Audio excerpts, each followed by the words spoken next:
নমস্কার, lost and rare রেসিপিজে সবাইকে স্বাগত। এই চ্যানেলে আমরা আনব মূলত সেই সব রান্না যা দুর্লভ বা হারিয়ে গেছে সময়ের গহ্বরে। শ্রিম্পস ইন অরেঞ্জ ব্যাজিল ম্যারিনেড যে কোনো পার্টিতে পরিবেশন করবার জন্য এটি একটি আদর্শ রান্না। এর জন্য লাগবে গোটা চিংড়ি মাছ 400 গ্রাম, ব্যাজিল অর্থাৎ রাম তুলসী পাতা 1 মুঠো, extra virgin olive oil 1.5 table চামচ, মেপল সিরাপ 2 টেবিল চামচ, কমলা লেবুর রস 1 কাপ, রসুন কুচি 5 থেকে 6টি কোয়া, লঙ্কার গুঁড়ো 1 টেবিল চামচ, নুন স্বাদ মতো। প্রথমেই নিয়ে নিন কমলা লেবুর রস একটি বড় পাত্রে। এবার এতে একে একে দিয়ে দিন রসুন, লঙ্কার গুঁড়ো, নুন, মেপল সিরাপ না থাকলে মধুও দিতে পারেন, অলিভ অয়েল এবং হাত দিয়ে ছিঁড়ে ব্যাজিল অর্থাৎ রাম তুলসী পাতা।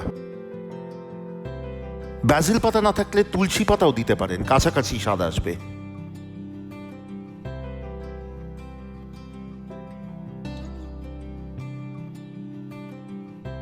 ভালো করে মিশিয়ে একটুক্ষণ রাখুন।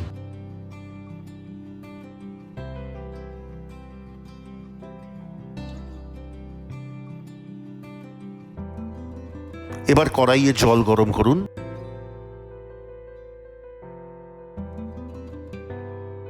এবং তাতে দিয়ে দিন চিংড়ি মাছগুলি।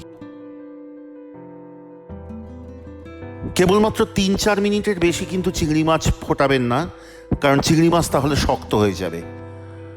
চিংড়ি মাছের রং পাল্টে গোলাপি রং ধরবে মিনিট 3-4 মধ্যে। সাথে সাথে চিংড়ি মাছ তুলে নেবেন, নিয়ে ছেঁকে চিংড়ি মাছ আলাদা রাখুন।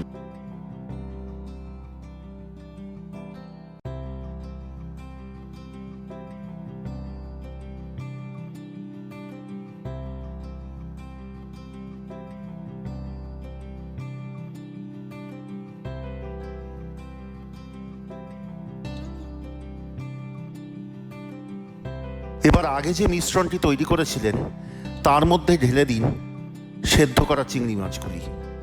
খেয়াল রাখবেন যেন লেজগুলি চিংড়ি মাছের সাথেই লেগে থাকে, কারণ তাতে দেখতে সুন্দর হবে পদটা। ভালো করে মিশিয়ে মেখে নেবেন এবং একটি ক্লিং ফয়েল দিয়ে ঢাকা দিয়ে